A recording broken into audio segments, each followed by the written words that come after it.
ಕಾರ್ಕಳ ಜಮಿಯಾ ಮಸೀದಿ ಹಾಗೂ ಮದ್ರಾಜಾ ಫೈಜಾನ್ ಮುಸ್ತಾಫಾ ತೆಳ್ಳಾರು ಇದರ ಆಶ್ರಯದಲ್ಲಿ ಪ್ರವಾದಿ ಮೊಹಮ್ಮದ್ ಪೈಗಂಬರ್ ಅವರ ಜಶ್ನೆ ಈದ್ ಮಿಲಾದುನ್ನಬಿ ಸುನ್ನಿ ಜಮಿಯಾ ಮಸೀದಿ ಆವರಣದಲ್ಲಿ ಜರುಗಿತು।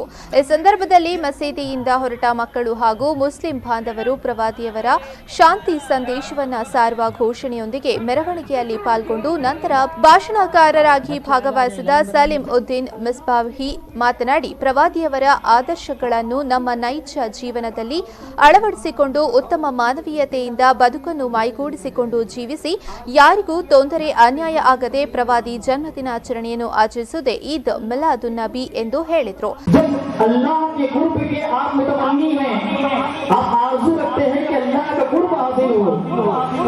तो हमें जान की भी कुर्बानी देनी होगी, माल की भी कुर्बानी देनी होगी, वक्त की भी कुर्बानी देनी होगी, बल्कि यूं कहा जाए कि जरूरत पड़े तो अपनी औलाद की भी कुर्बानी।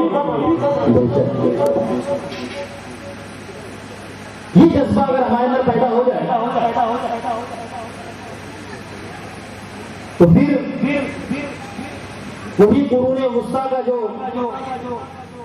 मुसलमान ಈ ಸಂದರ್ಭ ಮೌಲಾನಾ ಮುಫ್ತಿ ಮೊಹಮ್ಮದ್ ಅಲಿ ಬಕಾವಿ, ಶಬ್ರಿಯಾ ಅರಬಿಕ್ ಕಾಲೇಜಿನ ಅಧ್ಯಕ್ಷರಾದ ಹಾಜಿ ಕಾಸಿಂ ಸಾಹೇಬ್ ಇನ್ನಿತರರು ಉಪಸ್ಥಿತರಿದ್ದರು।